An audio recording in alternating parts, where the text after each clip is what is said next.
5. The drop was probably about 100 feet long or so. And so you can see how easy it is for the helicopter to put down water on a pretty significant piece of the fire line at any point in time.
All right, so here comes 4-5 back to tag and extend off of that last drop.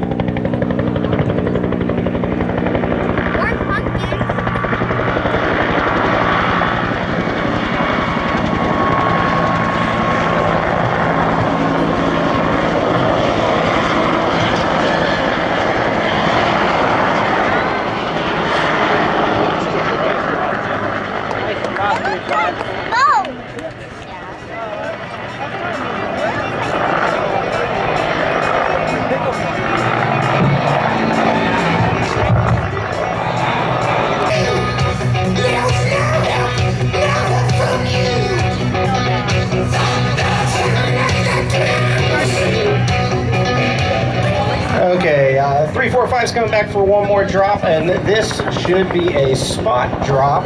This is what we would see when we have what we would call a jackpot of fuel, some really heavy burning area, and we want to put as much water on one spot as we can. So he's going to come to a hover, and he's going to drop all 300 gallons of water all in one spot.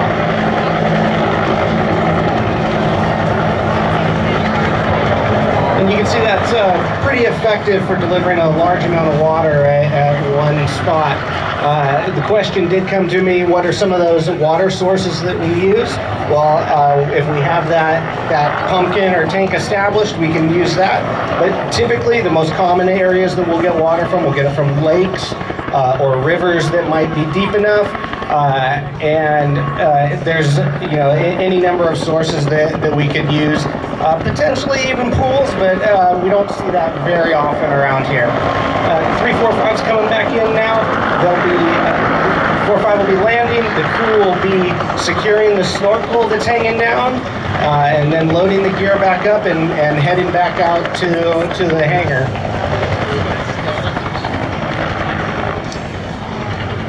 So we don't really have a big problem with static with the snorkel when they're coming in, but we do have a procedure called a hover hookup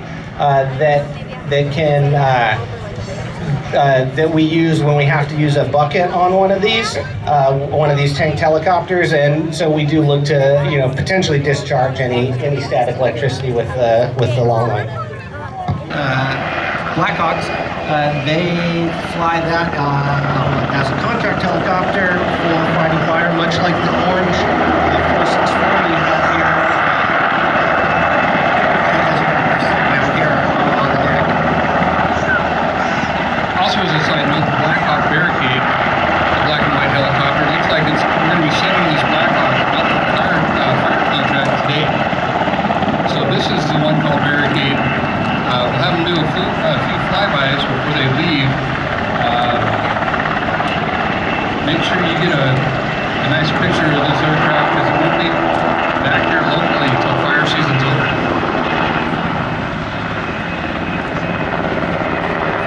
Because obviously it can be in smoky conditions or adverse conditions out on the fire line.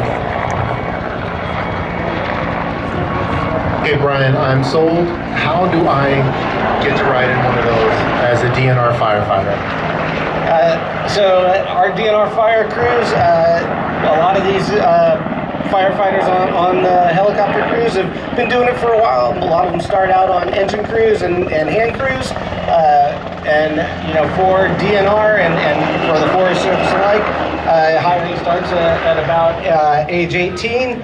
And you can find out more about firefighting jobs at dnr.wa.gov/aviation, and that's the page that talks about the larger aviation program with DNR.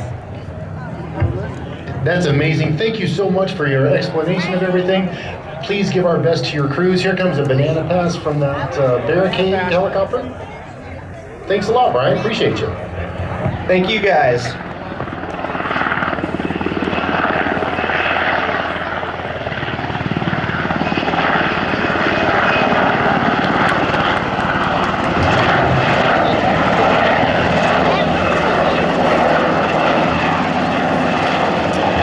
Thank you, Brian. We really appreciate the insight that you provided, so you guys can get the best information possible and really make this opportunity as enjoyable as possible for everybody in the crowd. Thank you, Brian and DNR. Great place to have a career, so take a look at trying to find that. Also wanted to give you an update. We got Anna Sorovenko is on the ground now, so if you look over to your left at the end of the crowd, you'll notice her little, she's got her blue and gold plane on the ground. I'm sure she's close to it. If you'd like to talk to her, go and say hi.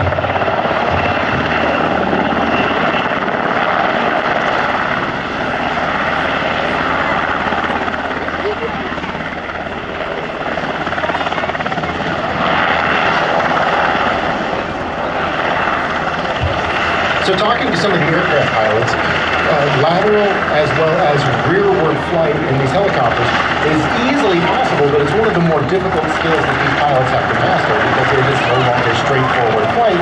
They're having to consider the normal parameters as well as lateral drift. It's a fancy way of saying it's a complicated maneuver.